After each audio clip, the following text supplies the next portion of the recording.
Welcome student. This is the second video of solid state. In first video we had seen the introduction of solid state, state of matter and three states of matter. Then solid is divided into two types, that is crystalline solid and amorphous solid. Yesterday we had study about the differentiation between crystalline solid and amorphous solid, and to describe properties, that is isomorphous and polymorphous. Now today's focus is on the classification of crystalline solid. Okay, so crystalline solid is divided into four types. First one is ionic solid, second is a covalent solid, third is molecular solid, and the last one is metallic solid. You have to remember this: ionic, covalent, molecular and metallic. These are the four types of crystalline solid. Okay, so what is ionic solid and examples of ionic solid? Ionic solid, in ionic solid the constituent particles of the ions are the ions, that is cation and anions. Cation means positive charge and anion means negative charge. Ionic solid is made up of by the combination of charges, that is cation and anion. It means the constituent particle of ionic solid is ions. Okay. Then second, these constituent particles, that is cations and anions, are held together by electrostatic force of attraction. Electrostatic force of attraction. These two, cations and anions, are held together by electrostatic force of attraction. Then third property, it is hard and brittle. Hard and brittle.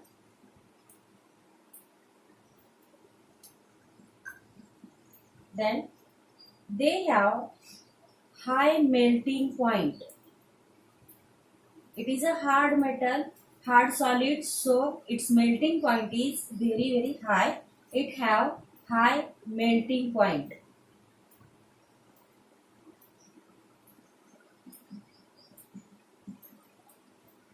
And fifth and last property of ionic solid, they are non-conductors of electricity in solid, but when they dissolve in water, it means if they are in an aqueous form, they are good conductors of heat and electricity.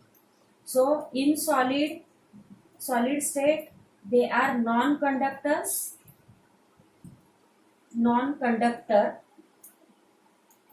of heat and electricity, but when they in aqueous form, means when they are dissolved in water, they are good conductor of heat and electricity. Okay, heat and electricity. And the examples are NaCl, KCl. NaCl and KCl. NaCl crystal is made up of two ions, that is Na plus and Cl minus, and KCl is formed due to the K plus and Cl minus. And in these ions, cations and anions, are held together by electrostatic force of attraction. This force is strong force, so it is a hard solid, and it have high melting point, and they are non-conductors when they are in solid, but when they dissolve in water, they are good conductors of heat and electricity. And you have to remember the examples. Examples are NaCl and KCl. Now next type is covalent solid.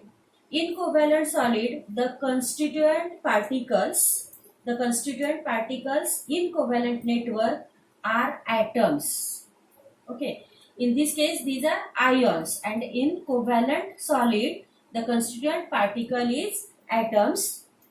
Then second point, these atoms are held together or linked together by covalent bond.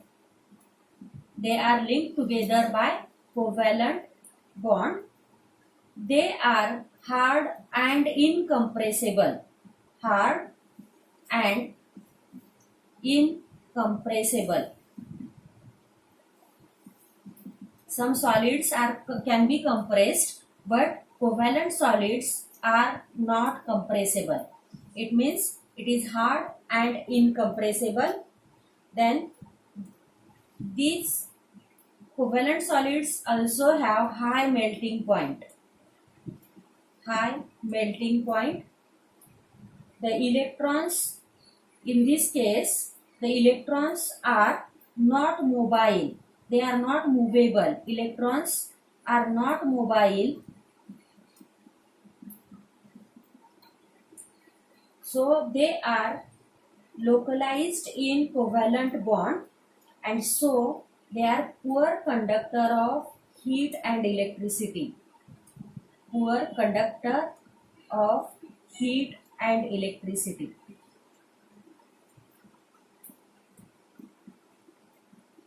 Movable electrons are responsible for conduction of heat and electricity, but in covalent bond they are not mobile, they are not movable, they are localized in a covalent bond, so they are poor conductor of heat and electricity. And examples are diamond,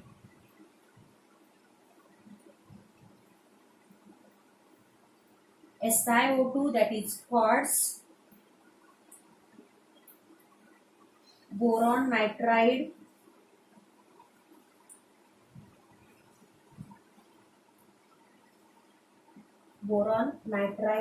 and graphite. Yesterday we had seen graphite and diamonds are the polymorphous forms of carbon, and these are the covalent solid. Okay, in covalent solid, the constituent particle is atom. They are linked together by covalent bond. They are hard and incompressible. They cannot be compressed. Their melting points are high. Electrons are not mobile. They are localized in the covalent bond, so they are poor conductor of heat and electricity. An example is diamond, SiO2, quartz, boron nitride, and graphite. Okay. Then next, third one, it is a molecular solid. Third type is molecular crystalline solid. In this molecular crystalline solid, the constituent particle is molecules. Constituent particles are molecules, and they are held together by various intermolecular forces. Various intermolecular forces, that is three types of forces. They are linked together by three types of forces. If the molecule is polar, they have weak dipole-dipole interaction. Dipole interaction.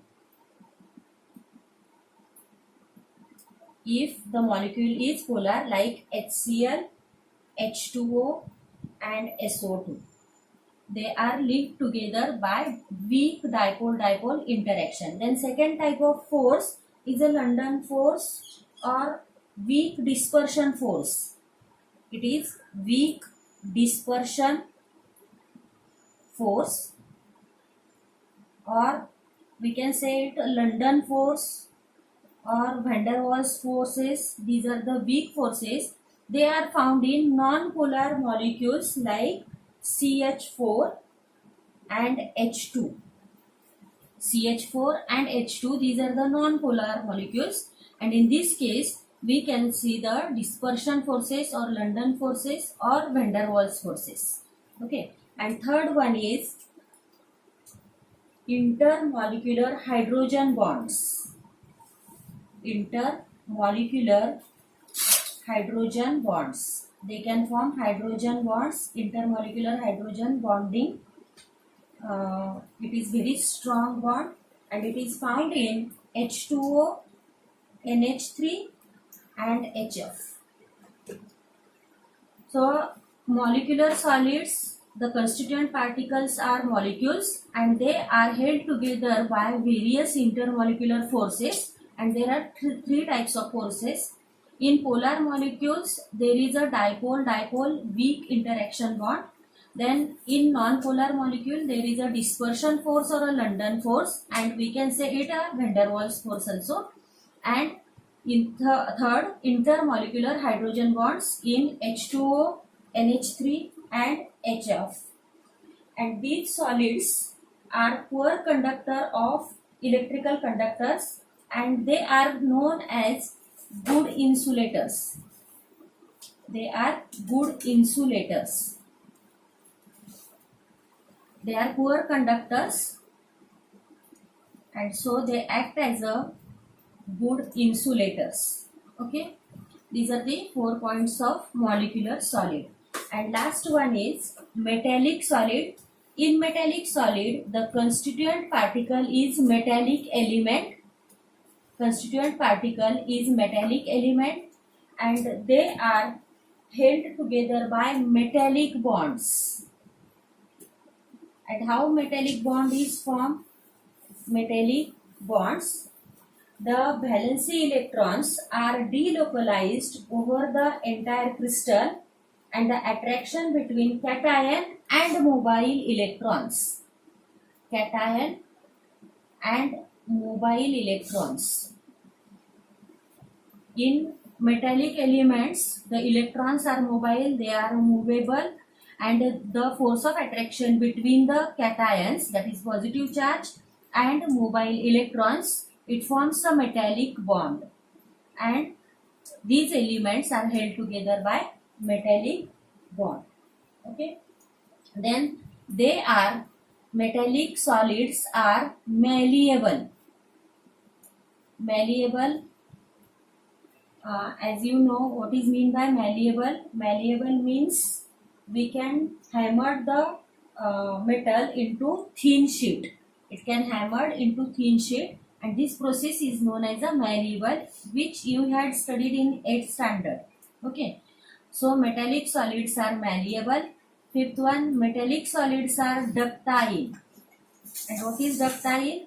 Ductile, it means we can draw thin wires. Okay, and then sixth property is they are good conductors of heat and electricity. Good conductors of heat and electricity. And you know the examples. Examples are Fe, then Ag, Au, silver, gold, platinum, iron, then cobalt, lithium, sodium. These are the examples of metallic solid. Okay, so crystalline solid further classified into 4 types: ionic, covalent, molecular and metallic. And you have to remember at least 4 points and examples of each type of solid. Thanks for watching.